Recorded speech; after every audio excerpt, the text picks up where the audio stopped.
All right, we're going to go ahead and call this meeting to order.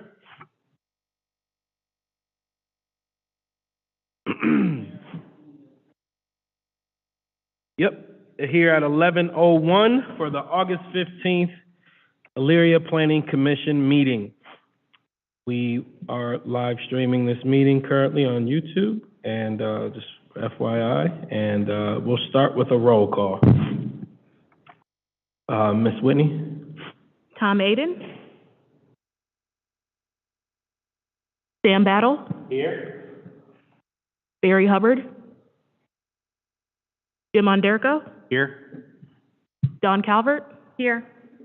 Mayor Whitfield. Here. Derek Tedrow. So we have 3 absences, but we do have 4 present, so we do have a quorum, and we will ask our presenters if they would like to proceed, though we don't have a full body once that time comes. Our minutes, we'll approve those at the next meeting. So today we have 1 public hearing. It's for Villas of the Valley Development, LLC. This is a special planning commission meeting that was called specifically at the request of the applicant for 1100 Gulf Road, Elyria, Ohio, a request to establish a new subdivision. And so if we have someone from Villa of the Valleys, if they could come forward to the microphone for the presentation of the request.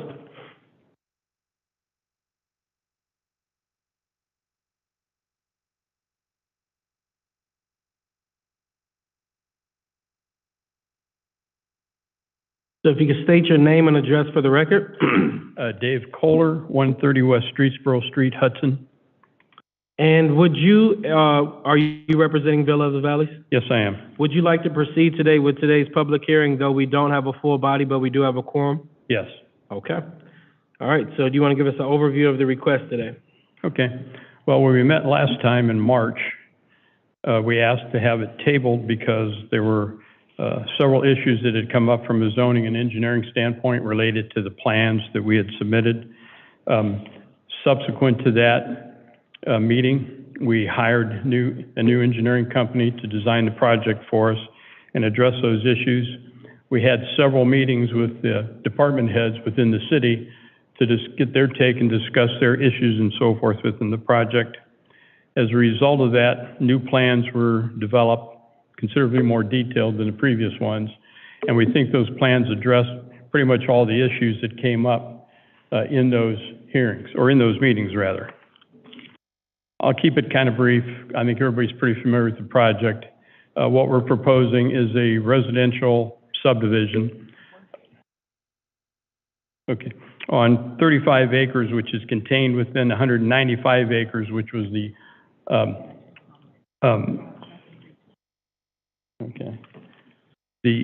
Valley of the Eagles Golf Club. That property has subsequently been split off and it's its own parcel. The entirety of the parcel, both parcels are currently zoned residential multi-housing low density, and you previously granted a conditional use for a planned unit residential development under section 1177 on the 32.5 acres, which is what we're developing. Basically what we're proposing is a single residential development on those 35 acres under 1177. Under that section of the code, we're allowed to have 3 units per acre, or 7 units per acre, total of 227 units with 30% open space. What we're proposing is 223 residential units in 2 types of housing units, and with 30% open space, which is contained within the golf course property. The breakout of what those residential units are, we're going to have 143 single-family detached homes on individual lots, and that's on the upper portion of the property. And then in addition to that, we're going to have 80 condominium homes. 80 homes are on 2 condominium parcels within the project, and of those, that's going to be roughly 40 duplex units, basically, is what those units are. The subdivision's designed with private streets. The proposed street width is 24 feet. It's going to be a 24-foot asphalt street with concrete curb and gutter. All the streets within the subdivision are being built above the floodplain. Our primary access is going to be off the existing access that's on Gulf Road now.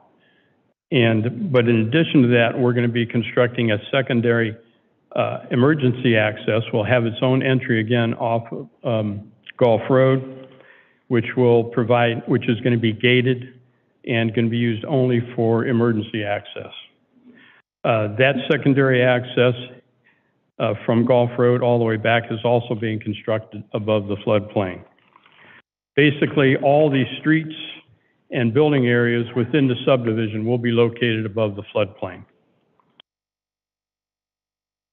Subdivision will have full improvements, sanitary sewer, water, storm sewer, electric, natural gas, cable. We are going to be constructing a new lift station to service the subdivision plus the existing golf course property, which will be located on this site, and will discharge to the gravity sewer, up the hill on Gulf Road.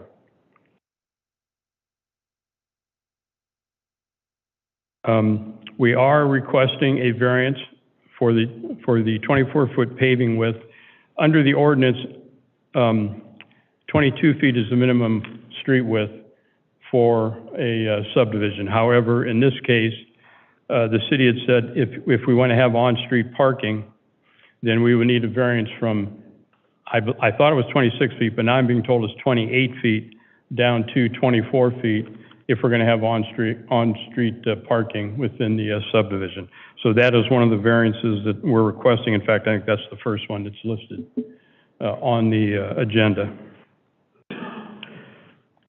The single-family homes we're constructing, we're requesting an 11-foot variance between the homes. Under the ordinance, it requires 12 feet separation between the units. We're requesting a 1-foot variance down to 11 feet. The front and rear setback requirements are 20 feet, and we're meeting those on the residential single-family lots. The condominium duplex homes, in one section, we meet all the requirements except for the separation between units. These are duplex units, similar to a certain extent to the single-family units, but are attached on one wall. And we're requesting a variance from 20 feet to 11 feet, same as for the single-family units, for the sideline separation between those units. The front and rear setbacks, again, for those units on the condominium property is 20 feet, and we have 20 feet on the upper portion. On the one lower portion of the condominium units, we're requesting a rear setback variance along the back of those units, and those are the ones that are along Valley View or proposed Valley View Drive. The golf course goes around those units, and they back up to the golf course in the back on both sides. So what we're requesting is a variance from 20 feet down to 16 feet on one side of the street for the rear setback, and from 20 feet down to 14 feet on the other side of the street for those units for the rear setback. That being said, what we're also doing, though, is the land that we're requesting in variance is really being replaced by an easement that we're putting on the golf course property equivalent to what the variance is. So where we're going to have the 6-foot variance on one side, there's going to be a 6-foot easement along the back of those units on the golf course property. And on the other side of the street, where we're requesting an 8 feet, we're going to have an 8-foot easement on the golf course property. So effectively, those properties will still have a 20-foot rear yard, combination of the actual on-lot rear yard plus the easement onto the golf course. Finally, as in anticipation of this project, the city asked us to do a traffic study to see what the effects would be on Gulf Road as a result of this project. That was done in March of last year. The only recommendation that came out of that study in terms of the impacts looking forward as far as 2035 on Gulf Road was that they were saying at 2035 or beyond, there may be a need for a northbound left turning lane turning into the subdivision at that time. The city has asked us to include a northbound left turning lane on Gulf Road, okay, as part of this project, and they've asked us to build it after we've constructed 80 units on the project. We're asking for a slight variation from that, and that is that we be required to construct that left turning lane after 88 units are built. Reason for that is the project's going to be phased, and after our second phase, we will have constructed 88 units. Again, that's well ahead of the 2035 target date that was suggested in the traffic study. So we're not really timing it here to the time frame as proposed in the study, but rather, you know, at the request of the city that we do it after 80 or 88 units are constructed. I think that pretty much covers most of the things that we had talked about previously and talked about in the various meetings we had with the department heads. So I guess at this point, we'll just answer questions. Thank you, and if you could stay at the microphone, please. We'll now proceed to the staff report. We'll start with Chief Farkas. Thank you, Mr. Chair, through you. Just for the board's FYI, this memo shall serve as for the new subdivision and the multiple variances being requested. The proponent is requesting to establish a new subdivision on 32.45 acres of land at the address listed. The site is proposed to have 223 single-family homes / lots created utilizing the Residential Plan Unit Development RPUD standards as required by Chapter 1177 of the Elyria Codified Ordinance. Note, a conditional use was granted on 9/2022, case number 2022-001000088 for proposed residential plan unit development in a residential multi-household low-density district. Zoning. I had listed some of the zoning requirements for a residential plan unit development district for the board's use and for reference. I'm going to highlight some of the key areas as it pertains to the variances being requested, specifically 117706C. A minimum open space shall be 30% of the total land area, exclusive of public and private streets. The yard requirement shall be as follows. There shall be a minimum setback from a public street. As this is private, they're proposing 20. That shows compliance. B, specifically, the minimum distance between buildings containing 2 or more dwelling units shall be 20 feet. Between 2 single household dwellings, excuse me, shall be 12 feet, and between a single household dwelling and a 2 household dwelling shall be 15 feet. Each one of these sections comes into play in regards to this proposed subdivision. Minimum side and rear yard setback shall be 20 feet when abutting a side or rear lot line. Continued. Building requirements. The building requirements for properties in an RPUD shall be as follows. The maximum building height shall be 35, and the maximum building height for accessories shall comply with the underlying zoning. I didn't see any accessory units proposed on this, so there was not an issue. Staff findings. Number 1, the minimum open space requirement shall be 30% of the total land area for a new subdivision, exclusive of public and private streets, per Elyria Codified Ordinance Section 117706C. The plan submitted appears to consider the adjacent abutting acreage of the golf course, 163 acres, of which is not incorporated into the proposed subdivision, consisting of 32.45 acres, as part of the open space area. I wrote a note, variance required per section 1177.06C. Number 2, the plans on sheet 5 of 19, 6 of 19, and 7 of 19 indicate a proposed side yard setback of 5'6" for the single-family lots, phases 1 through 5, and a portion of phase 6. Per code section 117707B requires a minimum 12 feet be maintained between single-family homes, i.e. 6 feet from each property line, variance needed. Number 3, the plan, sheets 4 of 19 and 5 of 19, indicate a proposed side yard setback of 11 feet between single-family units and a duplex located on Fox's Tail to Riverview Junction. Per code section 117707B requires a minimum 15 feet be maintained between a single household and a duplex, 1 to 2 unit, variance needed. Number 4, the plans, sheet 3 of 19 and 4 of 19, indicate a proposed side yard setback of 11 feet between the duplexes located on Valley View, Deers Run, Riverview. Per Code Section 117707B requires a minimum 20 feet be maintained between each two-family unit, variance needed. Number 5, the plans, sheets 3 of 19 indicate a proposed rear yard setback for the homes to be 12 feet on the north portion of Valley View and 14 feet on the south side of Valley View. Per Elyria Codified Ordinance Section 117707C requires a 20-foot setback be maintained, variance required. Number 6, a detailed driveway plan is not submitted indicated as per Section 117404D. More information is needed. To expound, we had requested that information be submitted, not only indicating the proposed driveway widths for these homes, but the parking spaces proposed by the mailboxes. They have provided that, but I'm still missing the actual driveway width. Number 7, I'm unable to determine the Water Department, Engineering Department, Fire Department, Wastewater Controls had the opportunity to respond. As most of them are here present, they can speak.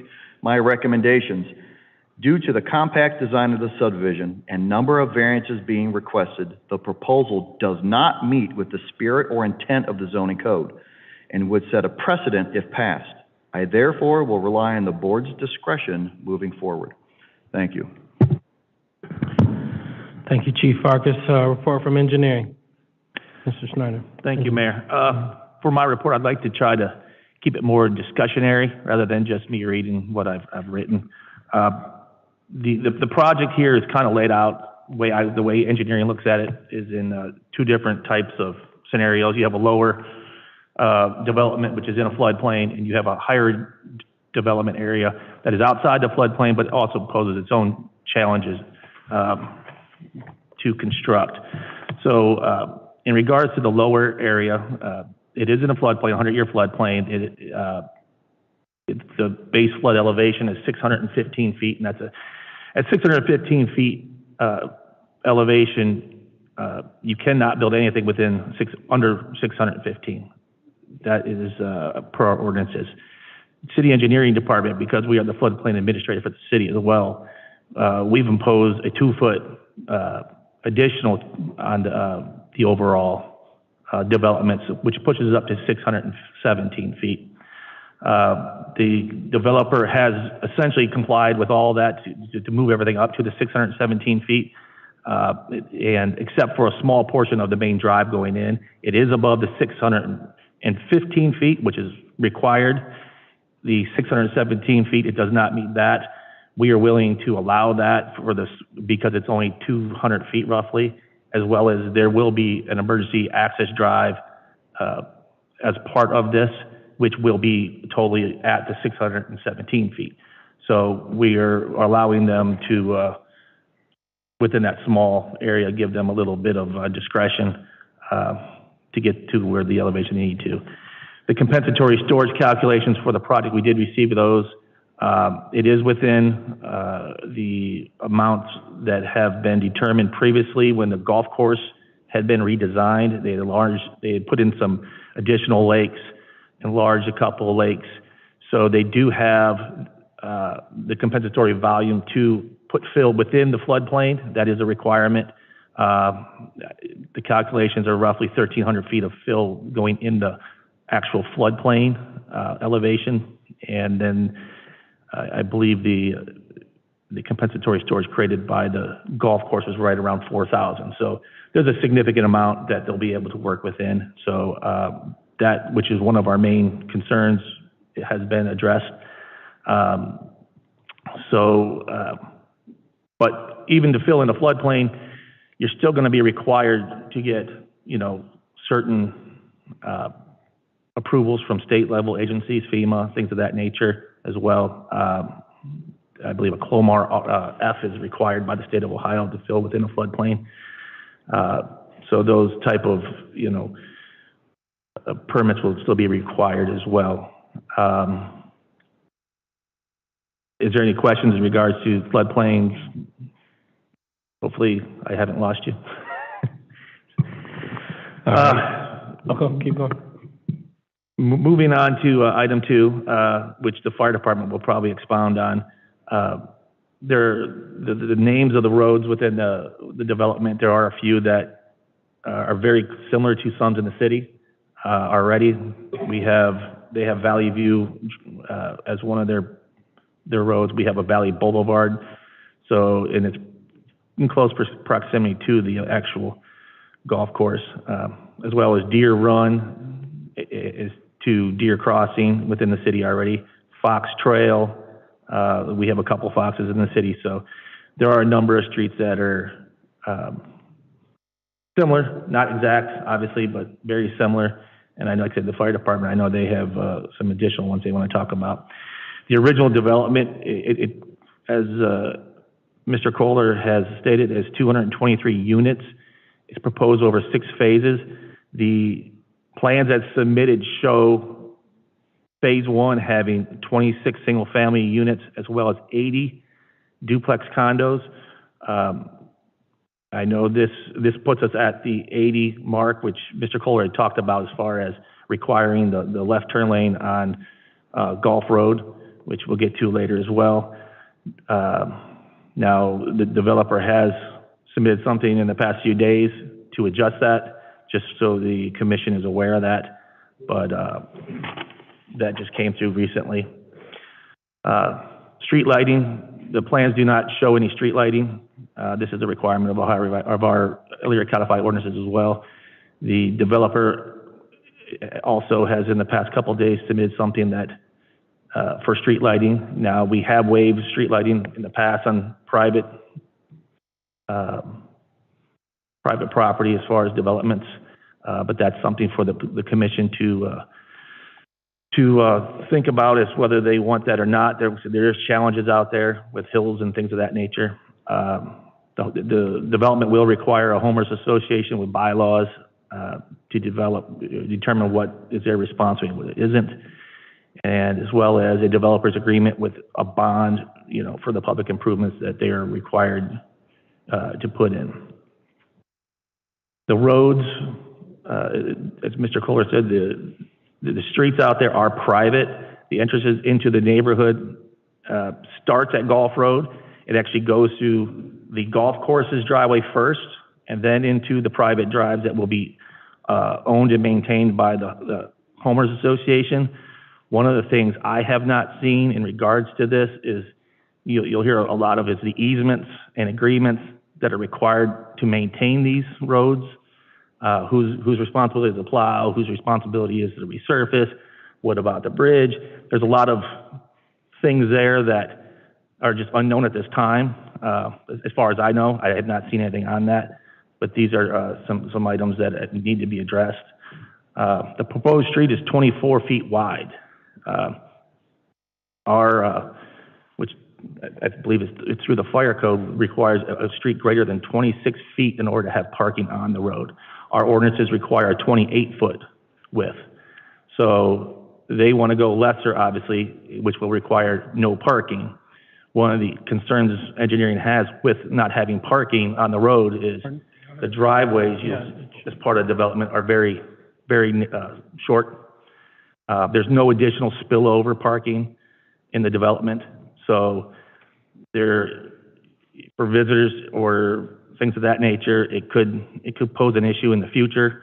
It is private property, so I would look to legal as far as who can even require them to move. I know it's my understanding it would be the fire department because it'd be a fire lane issue more than the police department because it's a private property. So I know that could be an issue as far as parking in the future and how it's going to be resolved. So it's just one of those concerns we have. The developer in the past few days has submitted something saying that the homeowners association would take care of policing the parked cars. It's kind of policing yourself, so I don't know how well that would work. Depends on how strong of a homeowners association you have, things of that nature. But this is a safety thing if they're parking in the road. One of the engineering's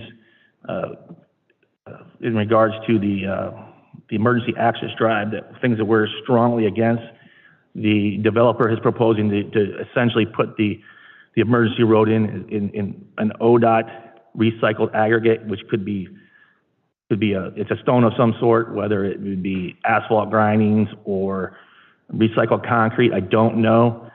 We have major concerns with building this road out of this material. The existing road has 8 to 9% inclines on both ends. It's being constructed in some areas where you're putting roughly 7 feet of fill in. It does run through the floodplain. So there's many complexities to it. Another thing you'll see later on is the water and the sewer for the development run down this road. So in order for us to maintain it, which we'll get to the utilities portion of this, the city will be maintaining the sanitary sewer and the water lines. We need to have access. In the past, I would say that we've had issues with other developments. When Walmart was built, there was Weston Way that used to run behind Walmart. It was a concrete road, and the development next to it complained about the amount of traffic that was using it, so it was essentially cut off with a it was a grass pavement that they put in, so they basically put in this geotextiles with stone and made it so you can drive over it, but it didn't look like a road. So people still kept driving over it because they figured out they could, so then they put a gate in. And then in time, we found out that they weren't maintaining that road. They weren't plowing the snow. There was no way to get over there. This is one of the concerns we have with this because it's 1,300 feet long.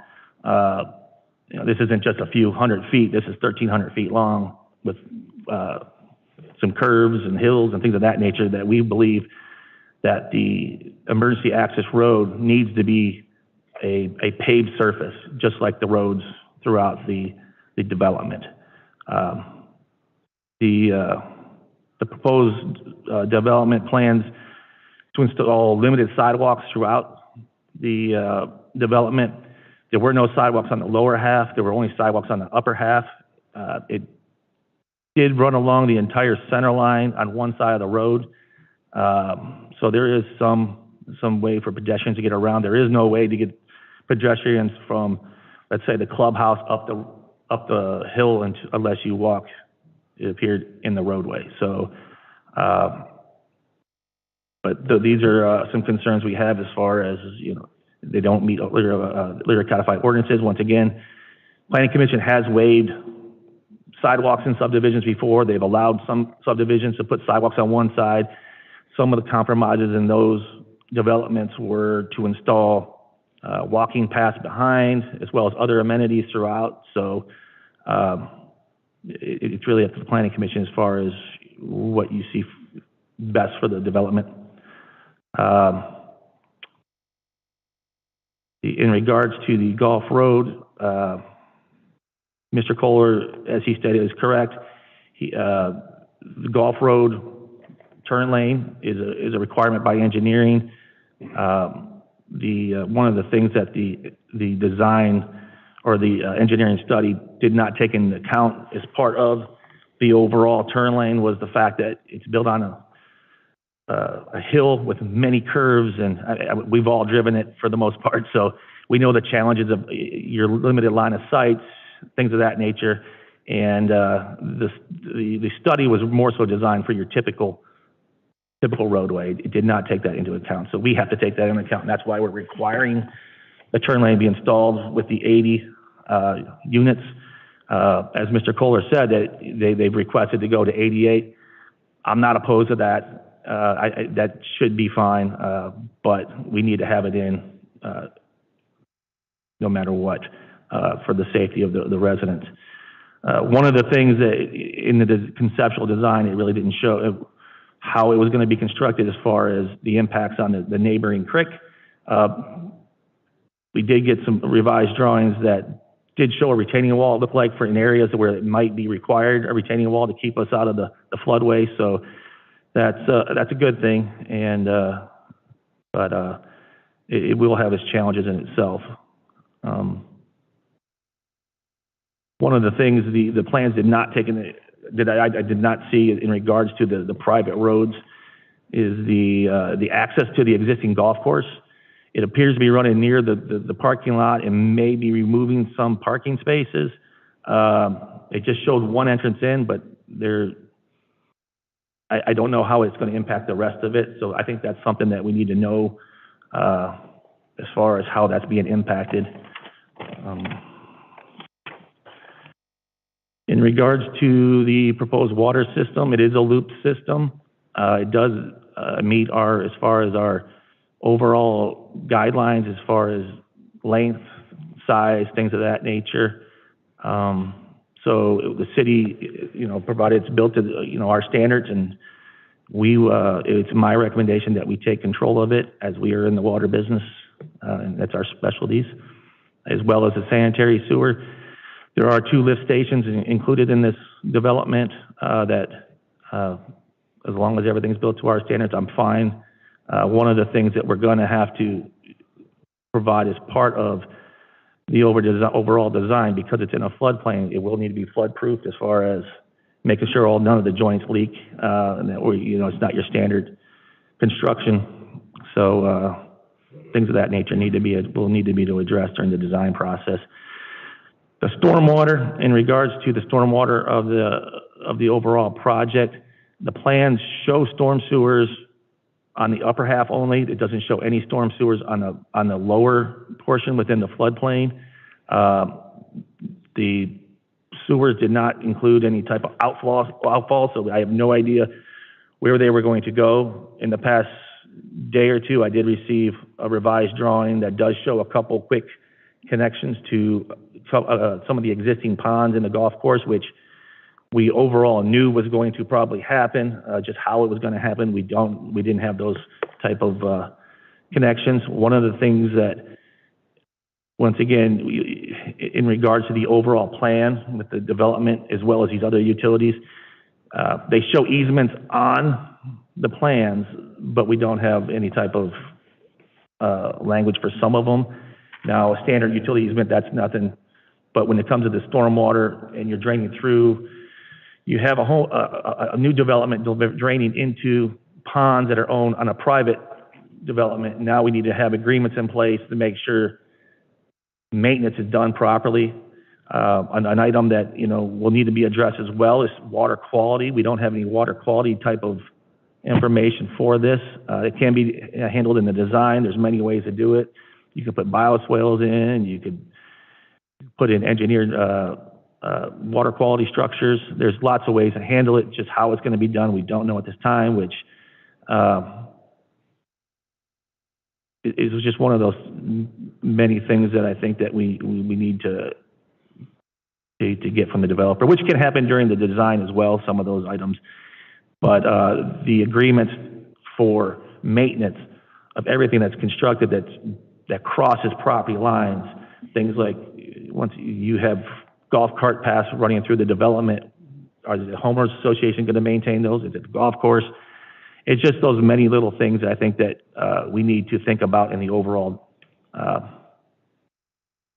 concept of the plans, to make sure that we're dotting all our I's and crossing all our T's for this. But I don't know if you have any questions in regards to anything Any questions from the panel yet? If not, I'll let the Fire Bureau do their report. I'm sorry, Yeah, Mr. please. Mayor. I do have a question. What was just handed out to Planning Commission? What is this?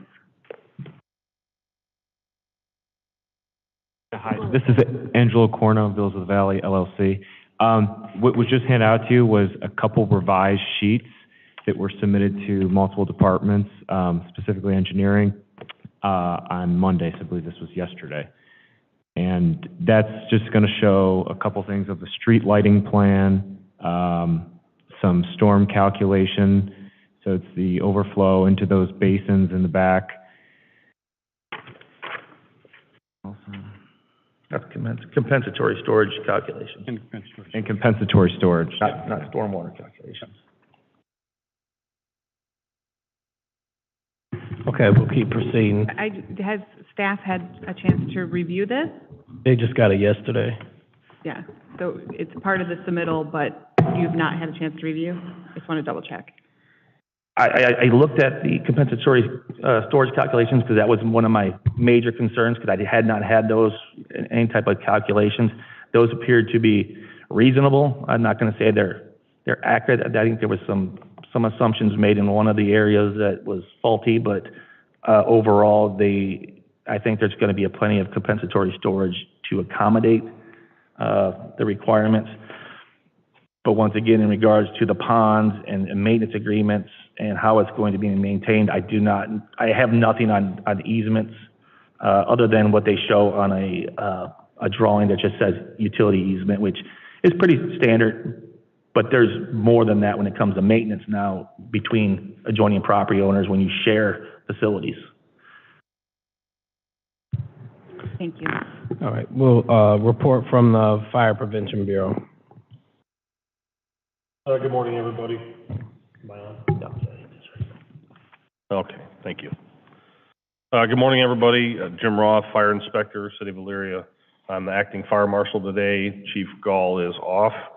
You'll see his comments that he wrote prior to taking his leave, and he briefed me on it, and I have some clarifying points that I will just touch on here as we go through this. The fire marshal echoes the concerns of the other department heads that you're hearing here. You can see those in his comments. Regarding the emergency access road, you know that's a required thing. It must be 20 feet, exclusive of shoulders. Additionally, it needs to be built to withstand the heavy loads that a fire apparatus provide, which is different than normal traffic. And the fact that the city engineer pointed out that other services will be alongside that road, you have issues with their service trucks having access and the road being able to withstand their repairs and their maintenance. Therefore, the fire marshal, as you'll see, is opposed to the proponent's design selection of ODOT recycled aggregate and would require an all-weather road of typical materials such as concrete or asphalt. As far as the development roadway width, Chief Gall has consistently pointed out that the fire code requires the roadways to be 26 feet wide, and that the city's codified ordinances require roadways of at least 28 feet. And this width would allow for parking on one side of the street, which also, as pointed out, will be absolutely necessary for this development to have road parking. I don't see how you can get around it. Their driveways are exceedingly short, with the possibility really of only one car in depth fitting in a particular driveway. Parking there will be at a premium. Residents and visitors will invariably park on the street, irrespective of what code you might pass or what signs you might put up, because they won't have any other options. And since, as also pointed out, because they're private roads, we're limited in our policing of that issue. So then that takes you to an emergency scenario where you're trying to bring a large fire apparatus down that road to access an emergency or an aerial device. And these, I mean, you all know that a fire truck is a large piece of equipment, but they are larger than themselves when utilized at a fire. When you drag a 5-inch hose line and hook it in, it comes out the side and it takes geography with it. Same thing, when you pull hose lines to advance on suppression efforts on a building, that takes geography. So it's not simply, well, the truck may only be 10 feet wide. Okay, so, you know, we can drive to a point, but then can we operate? Those things come into play. So you'll see in his comments, the fire marshal is opposed to a design that includes roadways of less than 28 feet per the city's codified ordinances. Roadway names, I'll touch on that also, echoing the concerns of the city engineer. You know, it states new streets, our codified ordinances state that they will not duplicate or be similar to existing dedicated or private streets within the city. And the proponent identifies streets such as Eagles Landing, Fox's Trail, Valley View, Deers Run, and Riverview Drive.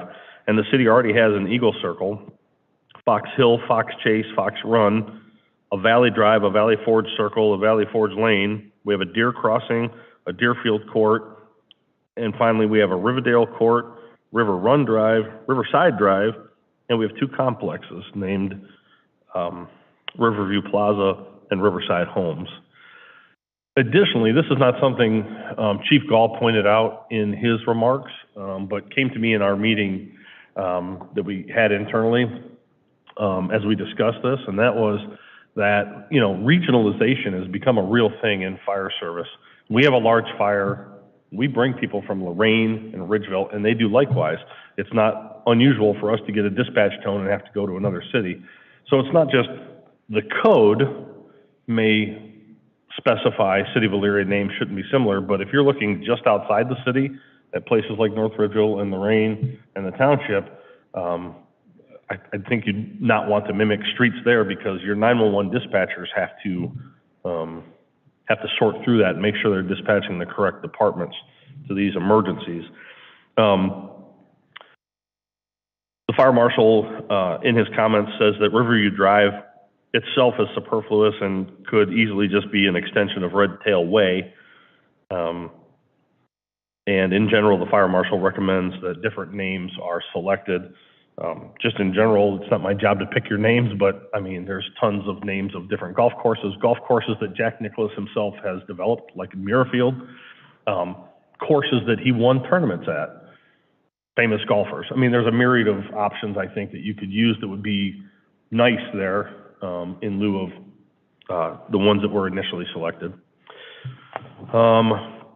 Some additional comments, the fire marshal emphasized the need for proper address identification and numbers visible from the street, 4 inches in height. That's a pretty standard thing. You'll get that from the building code too. Chief Farkas will be on that also. That's an important thing, but it's pretty standard, but he felt like it should be mentioned. The fire marshal also defers to the city engineering department as far as the assignment of addresses. We hadn't seen anything with that I'm aware of with fire hydrant location. Now I see in this supplement that was just handed out, there's some stuff here, but that would need reviewed and approved prior to that, noting that there's got to be a minimum, you're required to have 2 hydrants within 500 feet of any building, and no part of any building can be less than 305 feet from a single hydrant. The fire marshal requires the security gate. Plans are submitted prior to installation so that they can be approved, and the Knox box device for it.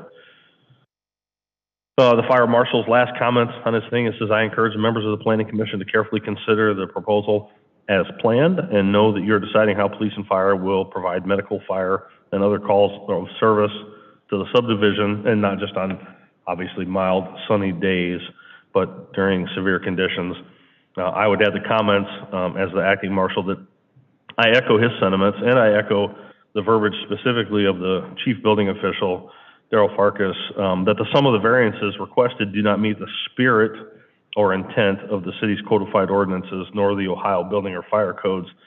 This is a proposed project to be built on the side of a hill with extremely limited access. It's not your typical, hey, this was a cornfield and we're going to put some roads and houses in. This is a different animal altogether. It has inherent safety issues, and the proponent is asking you to narrow the roads, minimize the setbacks, shorten the driveways, ignore the lack of parking, narrow the space between structures, and all in an attempt, which if you're somebody that's building and making money, you understand why, but in an attempt to squeeze as many structures or residences into the space as they possibly can. But I believe, and the fire marshal believes, and I think you're hearing that from the other officials, that there's a sacrifice of safety in doing that. And those are my comments, sir. Thank you. I want to give you a chance to respond to some of the staff reports that you heard. I had asked, how much of this information you were provided prior to? You said you did have a copy of this information. None of it. What's that? None of this. Okay. Yeah, it's first time we're seeing it today, so.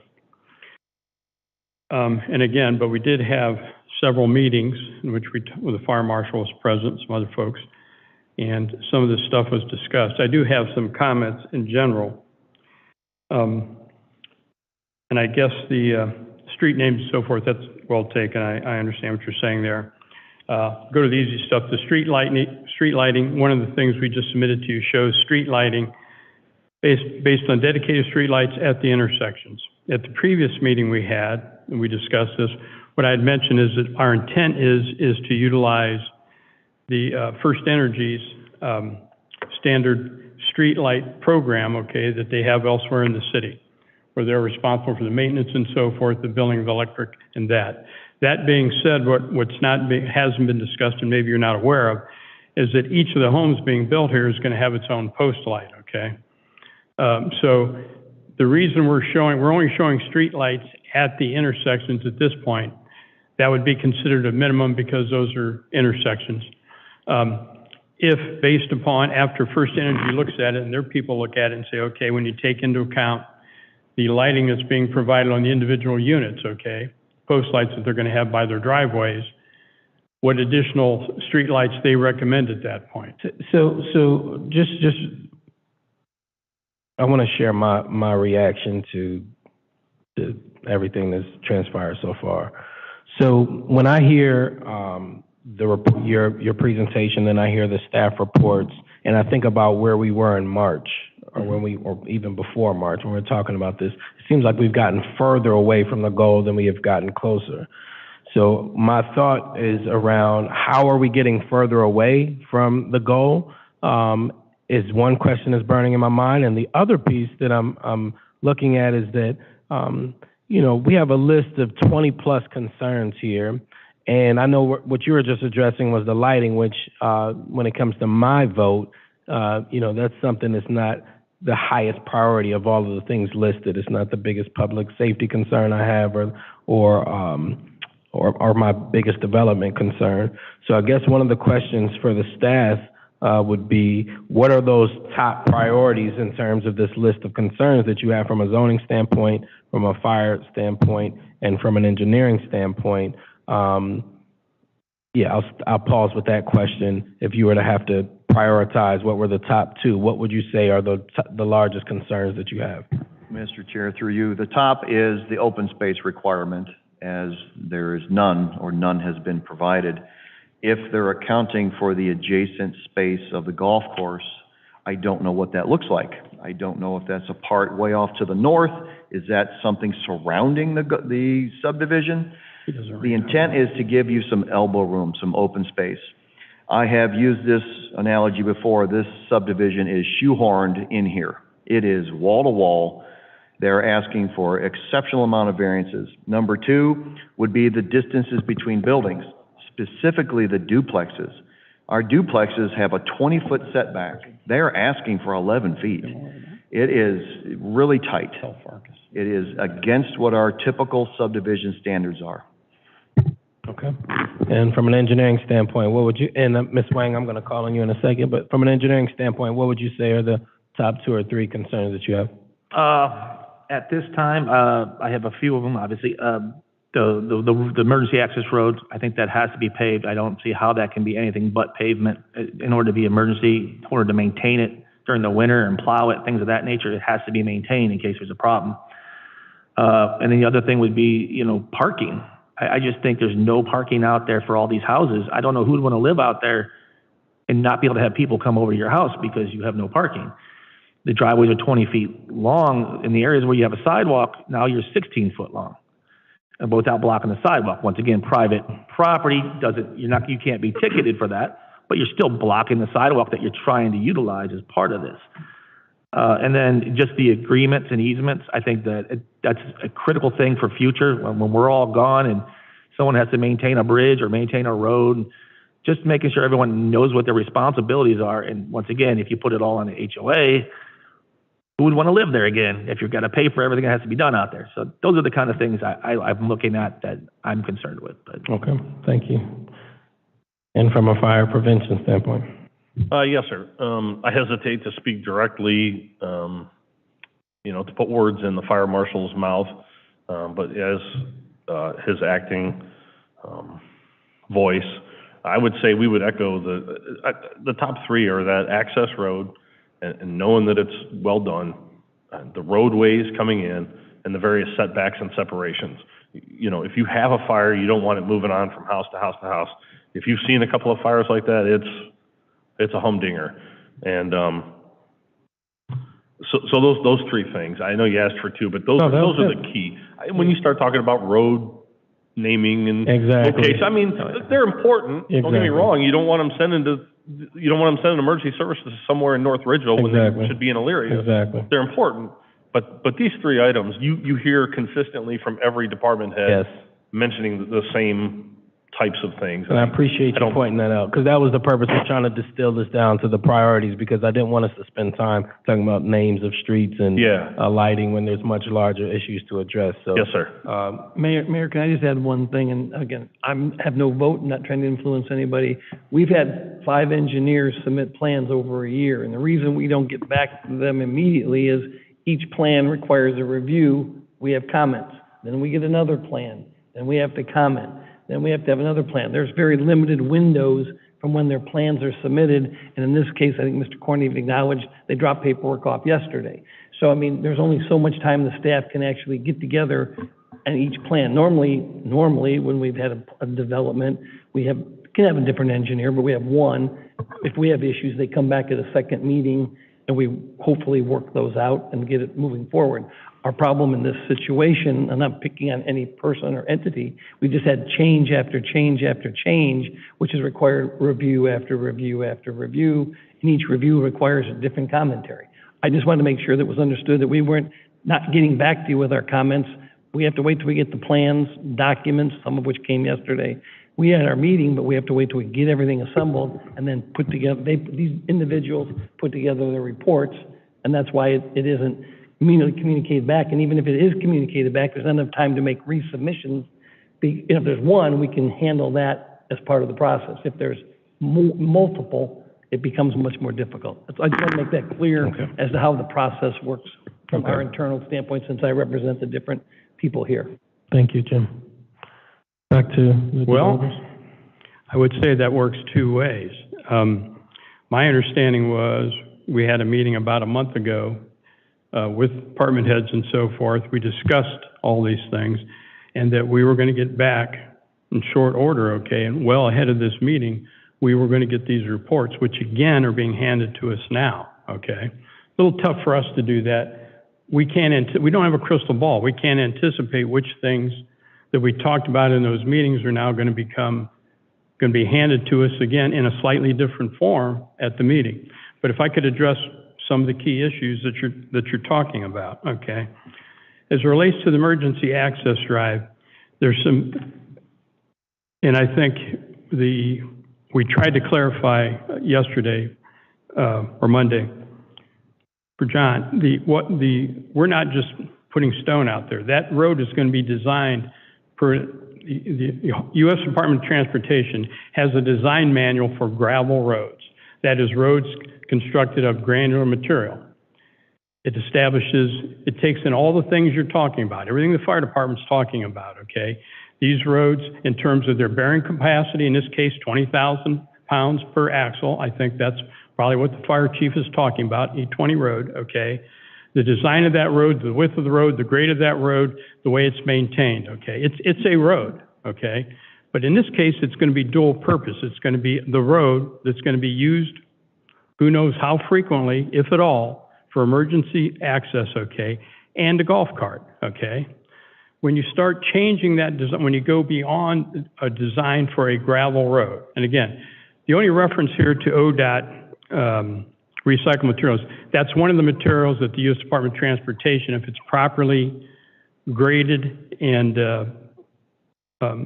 created, okay, is acceptable for one of those granular materials. It's not just a case we're just putting some gravel out there, okay? We're going to have some significant costs in doing this. This is going to be widened, rebuilt, leveled out so much, raised above the floodplain to 617, okay?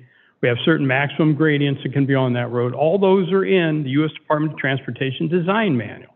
When they came out with that design manual, all these places where these roads exist have fire department protection. It serves, the U.S. Department of Transportation is not putting out a design manual that says this is going to work except for emergency vehicles. Okay, what about the other concerns? What about the others? The parking, again, your ordinance requires 28 feet and again, this is by ordinance, your width for on-street parking. I will tell you my own personal experience, 20-foot wide roads, okay, in most municipalities are considered standard-sized residential roads that allow parking on one side. Now, granted, that it doesn't meet your ordinance, but I can tell you, we can go not far from here, and that's what's approved. So we're asking for variance from 26 feet to 24 feet, because my understanding is, at the previous meeting we had, when it was discussed with the fire chief, that 26 feet was the minimum width for parking, on-street parking.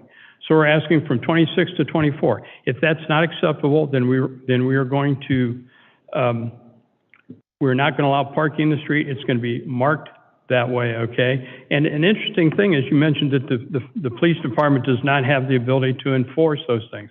That's not true. In a private subdivision, okay, the homeowners association can give authority and request that the police department has the authority to control not only parking, speeding, all those things. In other words, the way the controls that are put in place, the signage and so forth is put in place by us as part of the project, okay, we can request, and the city can be properly authorized to enforce it. We've done many projects that are done that way. So that is one consideration also when it comes to parking. But our belief is that a 24-foot wide pavement, allowing parking in limited areas on one side, properly marked, okay, would be acceptable in many other municipalities. So the document, I'll let you answer the last, you got one, did you have one more you were going to respond to? Yes. Okay, go for it.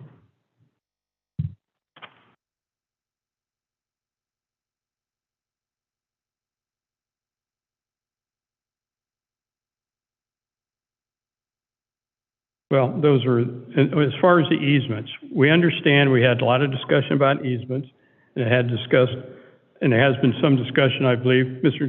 Giardardi, and also with the law director, okay? We have a map, we've developed a map, which is part of the plans that were submitted, which is in initial form showing all the areas where we're gonna have cross-use or access easements, okay?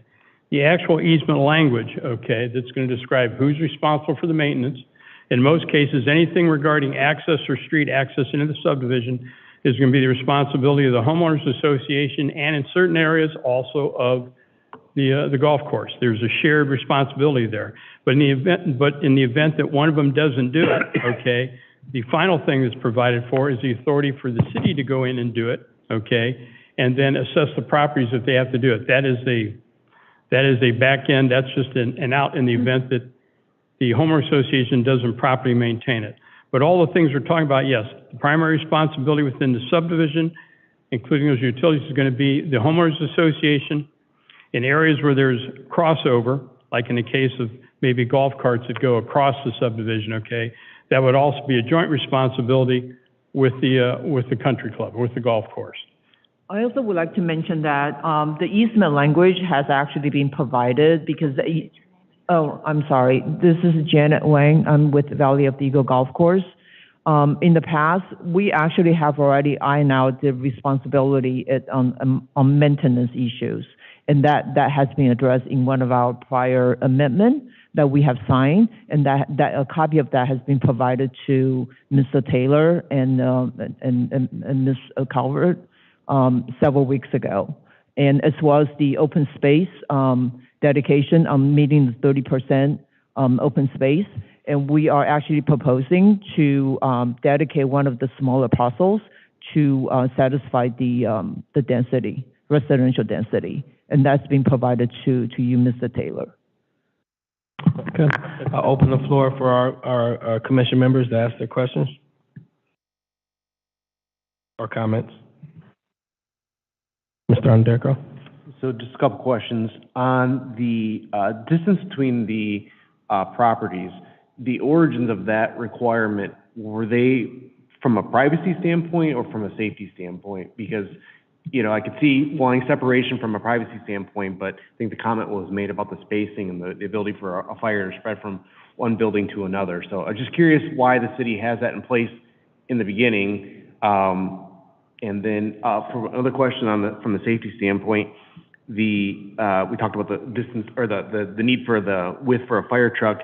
Also just thinking about other emergency vehicles or even like snow removal, a snow plow. I'd assume that a snow plow would have a similar type of requirement to be able to safely get down the street and plow the streets to make room for the emergency vehicles and then also the actual removal of the snow. Where is that snow going to build up as that team is doing that? So I don't know how that would play into the safety standpoint, but do we have similar requirements for in the city of Elyria for snow plows to be able to safely remove snow, and where would that snow go?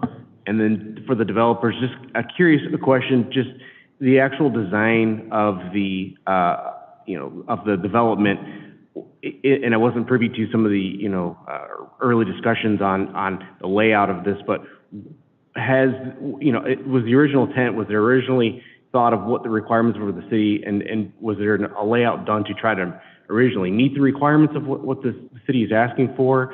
And because of the type of land, the unique piece of land, could we not originally meet the requirements of the city? Or did that, the way the land is, it didn't make sense from a business standpoint? I guess, the requirements were known, so I just kind of understand, like, why wasn't the design done to try to meet the original requirements of the city in the first place?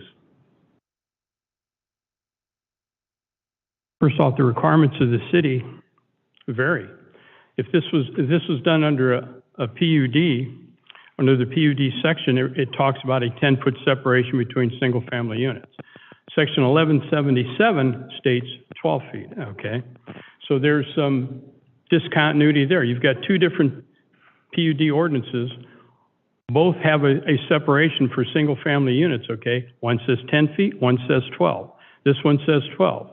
If we were doing it under that, we wouldn't be here talking about it. In terms of the bigger picture is, I think everybody has to understand, and I'm a little taken aback by the fire chief's assessment about 10 feet being too close together.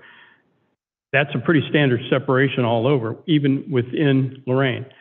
The state fire marshal code for separation between units, okay, the state building code is 6 feet, okay, for detached units. For condominiums and attached units, there is no minimum spacing, okay? So in the condominium area we're talking about, and you don't really have a condominium ordinance here per se.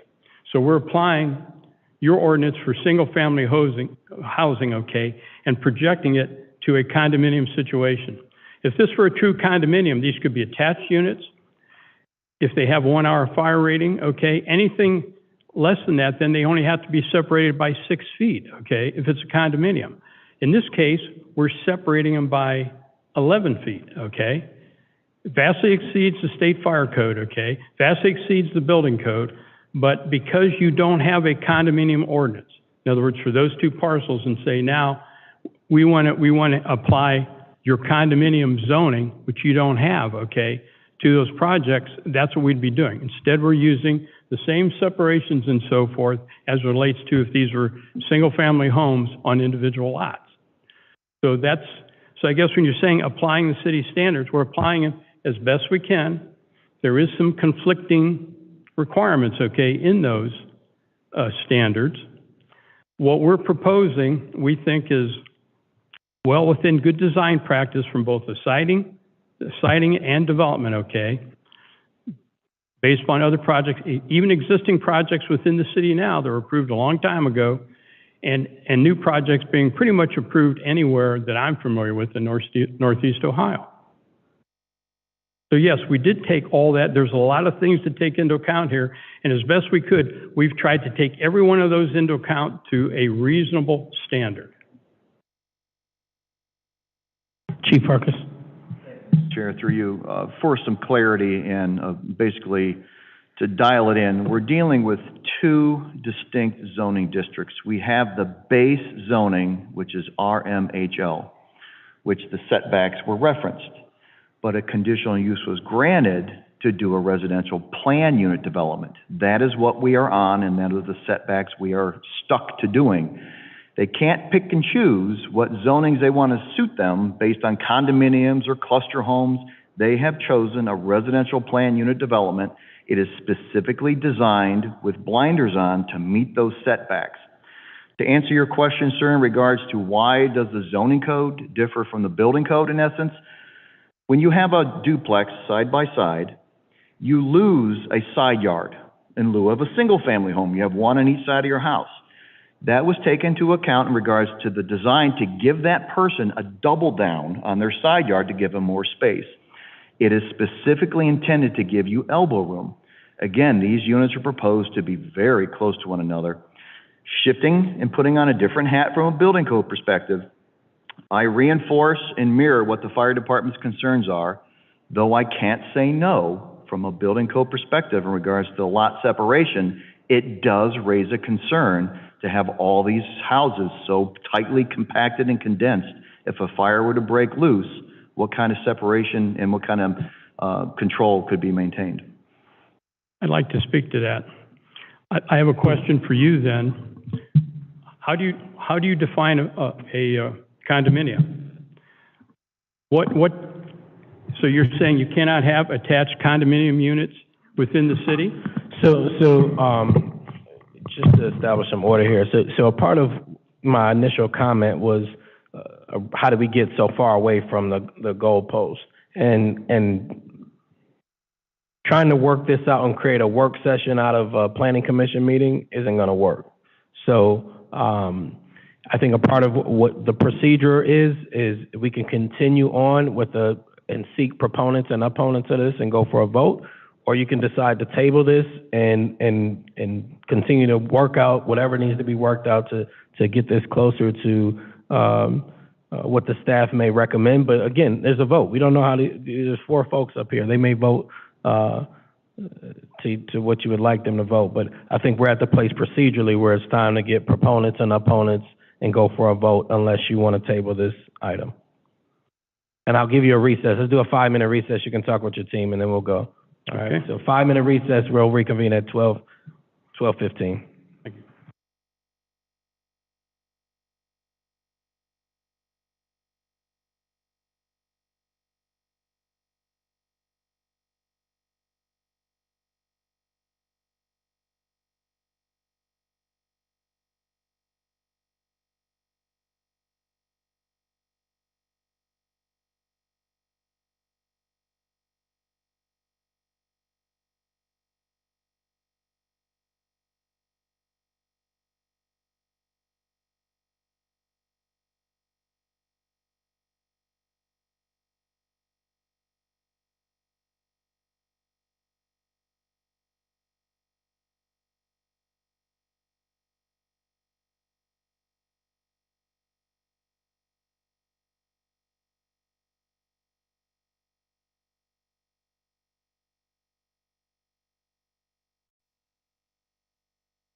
I'll give you the mic in a second. All right, so we're going to go ahead and get our meeting going again. It's 12:17.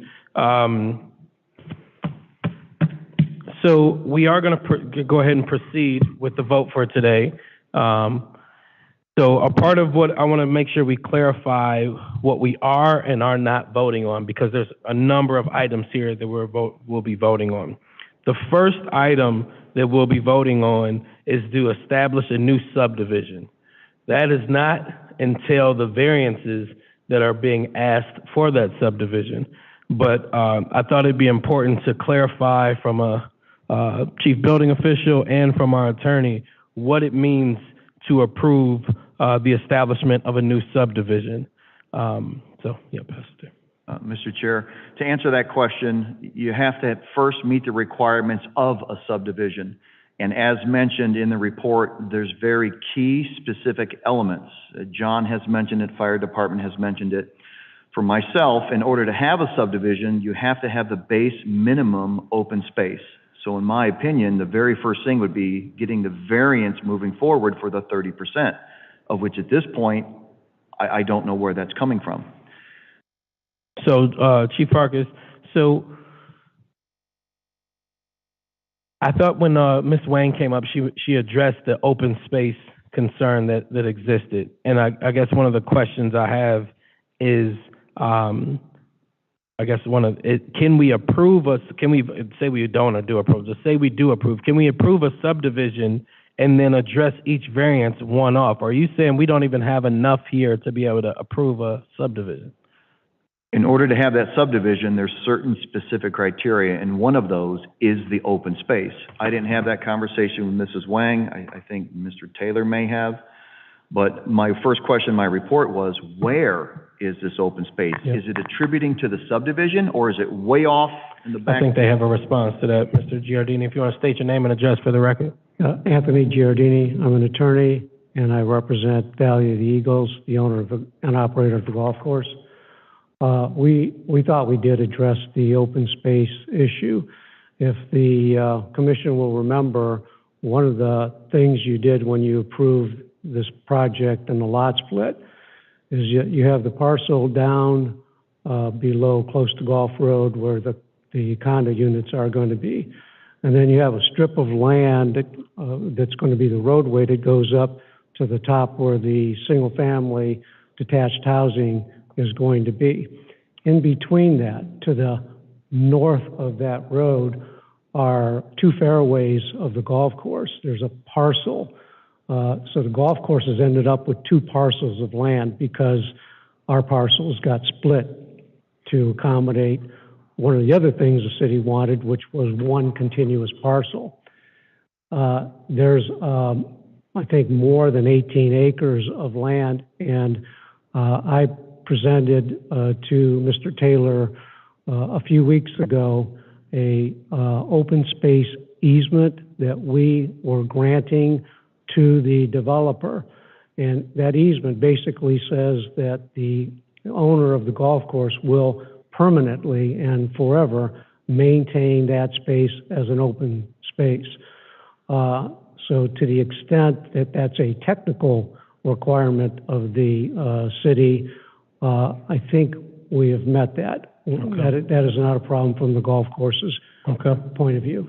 Mr. Taylor? Sure. A response. So we've had, even before Mr. Giardini sent me the easements, which dealt with the roadways and maintenance and all that. I concede that. And that would be, obviously, if we voted, subject to those being part of the plat, basically, a condition of the plat being for the final approval, et cetera. As to the open space, before I received your stuff, we had conversations with this, and again, I've made it clear always to Mr. Corn and his representatives, I have no vote. Originally, it was talked about taking land behind some of these homes, which was like the upper level, behind those where there is land owned by the golf course. Not necessarily on the golf course, but there would be a buffer so that your 6-foot backyard would be more than 6 foot because you'd have this green space. You couldn't necessarily use it, but you would not be on top of the golf course, et cetera. The proposal is to just take a plot of land now, and that's their vote, and this should have really been submitted to the Planning Commission. I'm the lawyer for the Planning Commission, but that should be part of your package that came over. but I am aware that there's a separate piece of property, not adjacent, or if it's adjacent, that just is totally separate from the golf course, is what they would like to use for their open space.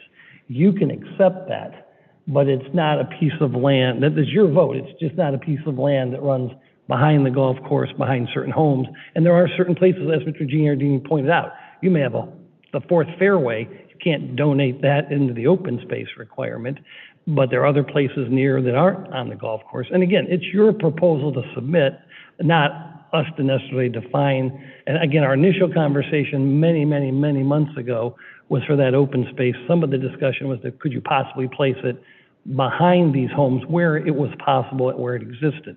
The proposal that they had was just to take a clean spot. That hasn't really been submitted to the Planning Commission. I acknowledge it was submitted to me, but not to the Planning Commission.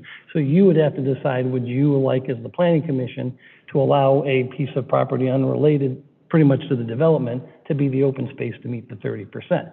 It can be done, it's just not we never had this. I'll be honest, I've not seen this in my 4 years, because it's unique. This project is unique because of the type of project it is. So, Mr. Taylor, to clarify, with the first item here on the agenda, you're saying that if we were to vote, we could vote with a condition that this is confirmed, this Right. open space? I think Darrell hit it on the head. We have to vote on one item first, the open space. The rest of the variances can be voted on after. So basically, it's the open space, then it's the preliminary plat, and then the variances. So if you don't get past the open space, you don't get to the, we could get through the open space, not get through the preliminary plat. We could get through the first two and not grant the variances. And if we did the first two, then they'd have to decide, can they still build it with having to have 6 foot, 12 foot, 14 foot, whatever it may be. So I do agree with Darrell. You don't have the concept unless, and I would let them, maybe you can pull a map up showing where that parcel is for the open space, so that you understand that, vote on that first. If that would suffice for your idea of the 30% open space, then you go to the plat approval, preliminary plat approval, and then after that, the various variances, because we can approve a plat but not allow a variance. Example being, you could say we agree to everything but the street width, and then they'd have to decide how do they make it work with the right street width since we didn't grant a variance. Yeah, okay. So two things. One, I guess maybe this is a horse and carriage issue here to some extent, but the last item on today's agenda is a variance to allow for the open space designation easement on parcel number 0625167000006. It's approximately 18 acres. That is the parcel that sits between the single-family homes at the top and the condominiums at the bottom.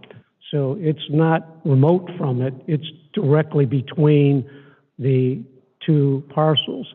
I don't know this for a fact, but I'm going to guess a development like Redtail, which probably Avon, I'm sure, has open space requirements. They probably use their golf course, which is next to all of those homes, and it's a pretty densely built development with pretty expensive homes, $750,000 to $1 million homes. They use the golf course as their open space requirement. They're sure not getting it from their yards because those homes are big and they've got very, very small yards. So I don't know why the golf course, what we're committing to permanently by way of that permanent easement is that 18 acres is always going to be open space. It might not be a golf hole, but it's going to be open space. In other words, nothing can be built on that unless someone came back to the city and said, will you allow something to be built on it if we meet your requirements at that time? Open space requirements can change from time to time. So it's there. The 18 acres is right between the two. I don't disagree with what Mr. Giardini said. It just has to be, you have to decide, do you want to allow that to be your open space? I understand. Oh, yeah, absolutely. Yeah. And I think if we could put a map up, if that's possible, just so the plan, you guys are all familiar with the golf course, but it's my understanding this parcel sits, like you said, between the lower development and the top development. Right, Can we could show a picture? I just think it'd be beneficial. Which That's the parcel that they have on the last parcel. So, the one ends in 006, if we could just pull that up, if that's possible, I could show, just so the planning commission can see where that parcel is.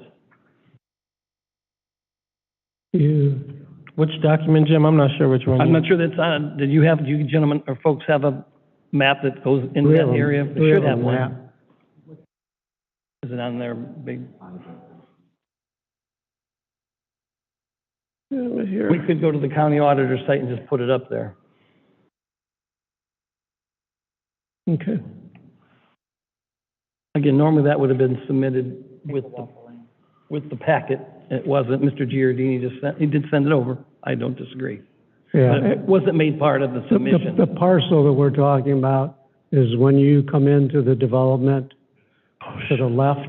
He's gonna pull up the county. Yeah, she's gonna pull it up for Just so you. everybody sees it. I understand what you're saying. But again, that should have been part of the packet, but that's fine.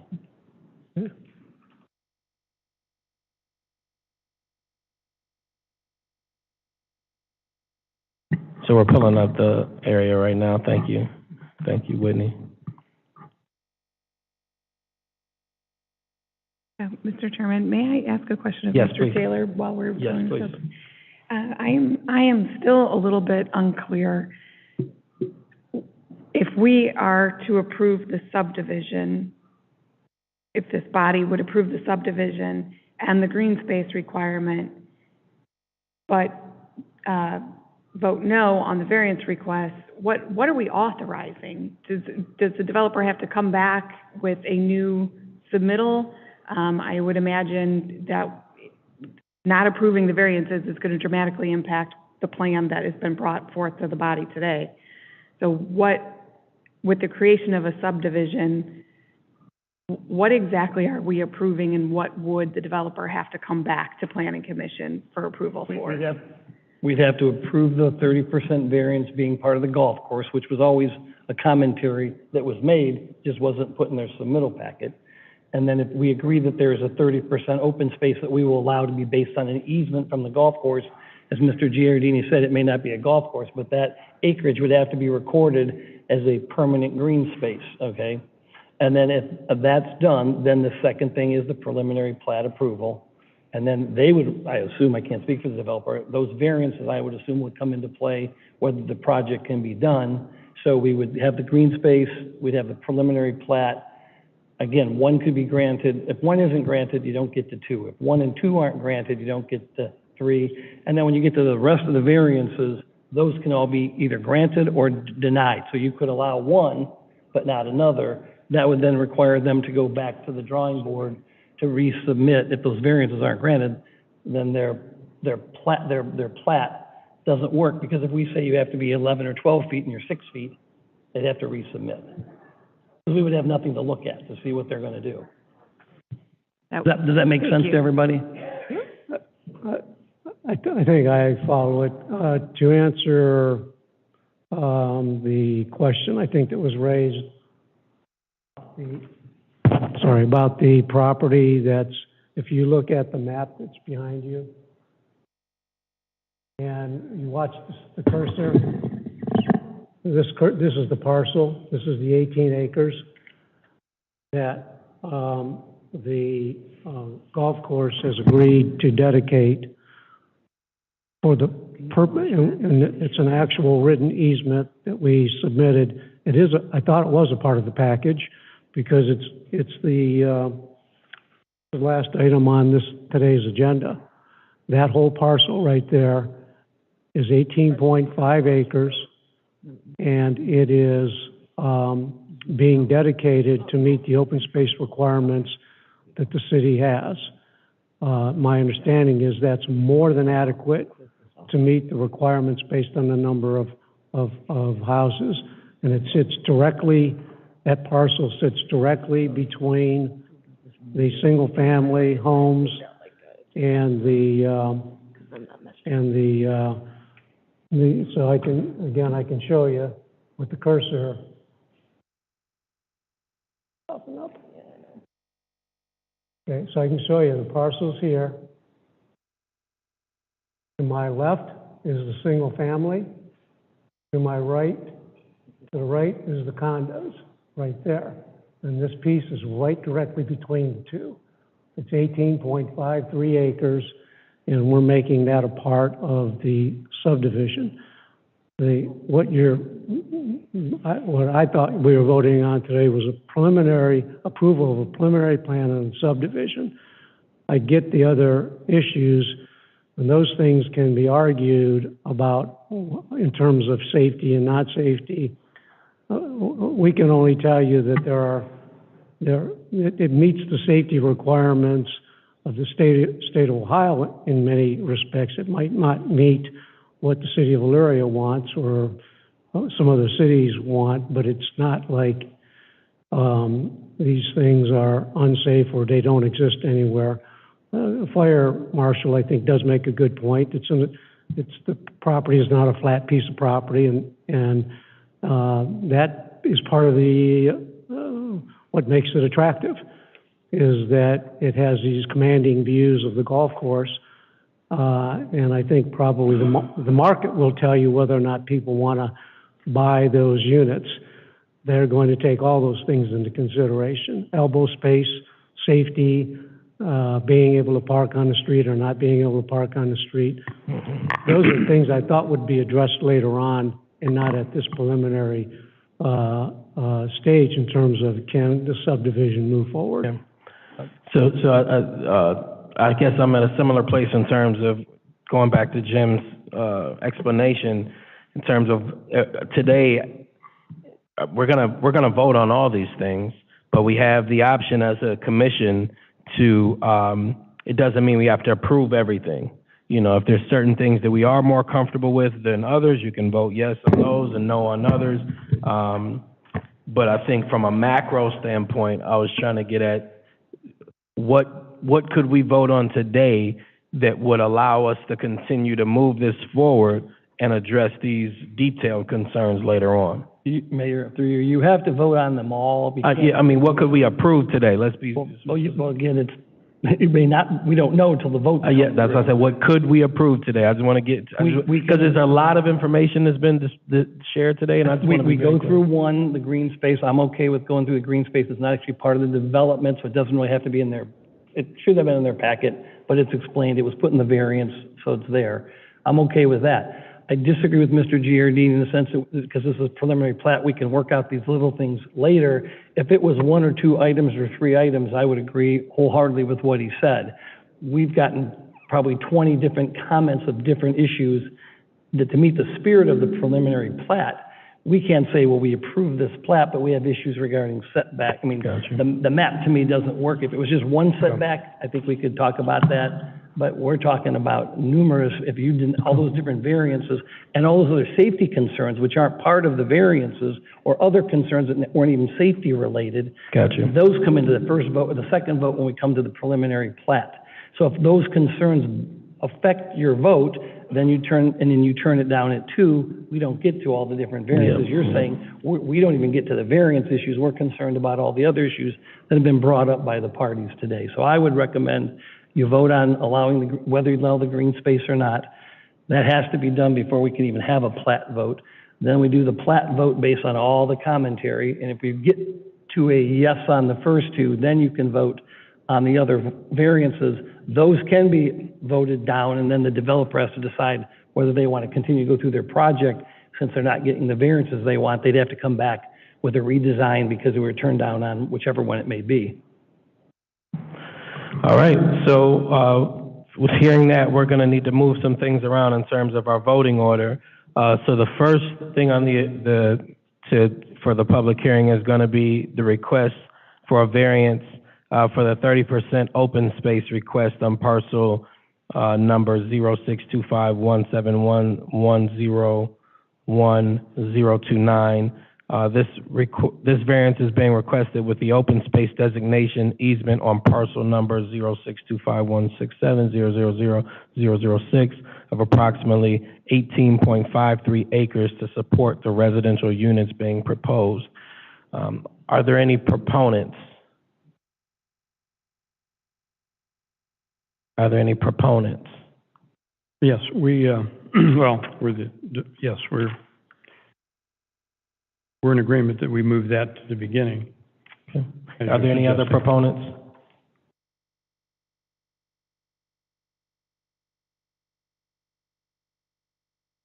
Are you coming up to the microphone? Oh, are you waiting? Okay. Okay, so you're on the other side. So are there any other proponents? Any other proponents? All right, are there any opponents? Any opponents? Come on up to the microphone and state your name and address for the record.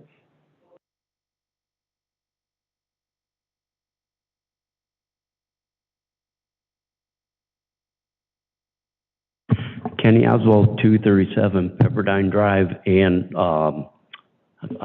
Fourth Ward Councilman, City of Elyria. And this is just as an overview, not just this, but I'd want to say this. First off, speaking personally, I think this could be one of the gems of City of Elyria, okay? I think there's a lot of issues that need to get worked out. This is the tough part, okay? That's speaking me personally. From my ward residents, what I'm hearing, the big word is safety, okay? Safety in the size of lots, the setbacks, these are all things that keep us safe. The driveway lengths, where cars are going to park, where our kids are going to walk, safety. One of the huge concerns right from the beginning when we talked about this was a turning lane, okay? So anybody that's drove Gulf Road constantly knows that when you go down that road in the wintertime especially, it's real slippery. I've had a person in my ward that won't go down Gulf Road because it's so dangerous and she's just afraid. It's bad, okay? Now, we know that there's going to be more cars coming in and out. We understand that. So you did a survey, and the survey said 2035, you need a turning lane, I think. Okay, well, that's fine in 2035, but did anybody think about right now when that development would start getting developed? Now, if you don't have a turning lane or you don't have that figured out, look at all the heavy equipment trucks, all the commercial workers, the contractors, the laborers, all that amount of people that's going to be going constantly for at least a year, you know, to get this thing rolling. So you need that first off. That's a major concern with my residents. They want to be able to drive down Gulf Road and be safe. And if they can't come down safely around that curve, not worrying about if they got to stop at the bottom of the hill, that's going to be a no good. Okay, so when you ask the question, you know, what are your biggest concerns for each department? It's always about the safety of our residents. It could be a real gem. I think you need to take your time, get all these questions answered, figure out how you can do it, come back with an agreement, and then move forward so we can do it right. Because contrary to what you just said about people will buy it because of the view, and they will. But what Mr. Schneider said is when you have a party come over and they have no place to park, why did I move here? And then they're going to be selling. So you want this thing done right so that we can sell houses and it could be a gem for the city of Elyria and the developer and the golf course. Thank you. Thank you. Are there any other opponents? Any other opponents? Please state your name and address for the record. My name's Wayne Ramsey. I live at 116 Vista Court, Elyria.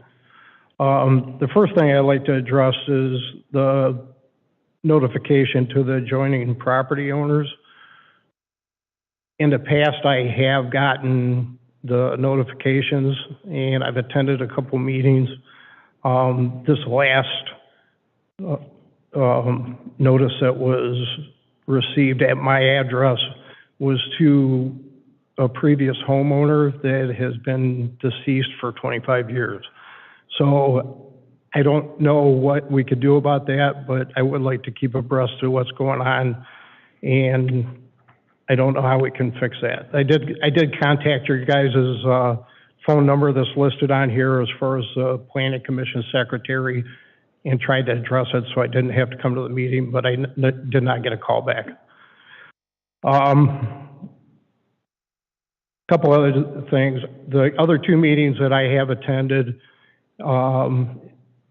again, I know the difference between a planning commission meeting and a work session. It seems like every meeting that I have attended, it's a constant request by the planning commission to try to determine the different plots of land and the different plans as far as what is going to go on in the subdivision. That's not what I would say the planning commission is for, and I understand you guys do a great job. That stuff should be established prior to the meeting to where you're going to vote. And, you know, for the very smart people here, the attorney just started circling the plots as far as the green space. Me as an adjacent property owner, I can't understand where those are looking at the map.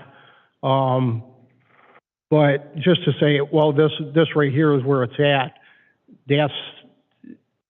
I would have to say that needs to be plotted out better prior to approving a subdivision to where we're going to allow these different variances and to change the traffic pattern on Gulf Road. Gulf Road has been a problem. I grew up in Elyria. The hills on Gulf Road, as far as for the safety services, police and fire, when there is bad weather, are a problem. And being able to look at that now from my kitchen window to see what goes on down there as far as the issues with traffic and the crashes down there, to think about putting a turning lane down there and dealing with that in bad weather, I think is really, really going to increase the problems as far as traffic crashes and the safety of even people turning into the new subdivision. What he had presented is absolutely spot on. Again, you know, with the heavy trucks going in there and just being able to visually see what's going on when you're cresting that hill to go down into the bottom, to go into the valley, to start meeting up with heavy equipment, I think would be an issue. So I just, for me as a resident, I would ask that, you know, you guys proceed slowly, make sure that, you know, all the ordinance issues have been addressed, as opposed to somebody, you know, circling a mouse on a piece of property saying, oh, this is where this is going to be and this is where that's going to be. I, as a resident, would like to see that laid out a little bit better. Thank you. Okay? Thank you. Are there any other opponents? Any other opponents? Any other opponents? All right. Hearing none, I'll entertain a motion and get it on the floor for the request for a variance pursuant to Chapter 1177.06 for the 30% open space request on the parcel listed. This variance is being requested with the open space designation easement on the parcel number listed of approximately 18.53 acres to support the residential units being proposed. Can I get a motion to get on the floor? So moved. Is there a second? Second. Is there any further discussion? Hearing none, all those in favor, please say aye. Those opposed, nay. Nay. Nay. Motion fails. Do we continue with the next piece? Because that motion failed, Jim, can you talk about how that triggered the rest of the request to not be voted on? Because, you know. For the record, without the open space requirement, the plat doesn't meet the requirements to even be submitted because we have to have it. You'd be granting a preliminary plat without the necessary open space. So at this point, we would stop. If you would have approved that, we would have then moved to the preliminary plat approval. And then, again, depending if that failed, we would have been completely done. If that would have been passed, you would have individually decided the variances. But since we don't have the open space, Darryl, I'll ask you to confirm from a building and zoning standpoint, without the open space, you can't you can't approve the plat. And then can you speak to what the process is now moving forward for the options available to the team here? Jim, can you talk to what the process is now? Mr. Giardini would have the right to basically make his appeal from, and I don't believe this goes to council. I believe the appeal would go to court, but I'll I'll double check it, but I'm 99% sure it goes to court. Because we're just a recommendation body to the council. Without our approval, I don't believe it goes forward. I'll double check that with Mr. Giardini so that we're on the same page by the end of the day. All right, there is no other planning commission cases for today. So I see you got the microphone in your hand. Is that it? Oh, no, okay, it's just here. There is no other planning commission cases, so I'll entertain a motion to adjourn. So moved? Moved by Mr. Battle, is there a second? Second. Second by Ms. Calvert. Any further discussion? Hearing none, all those in favor, please say aye. Aye. Aye. Opposed, nay. Motion carried, meeting adjourned.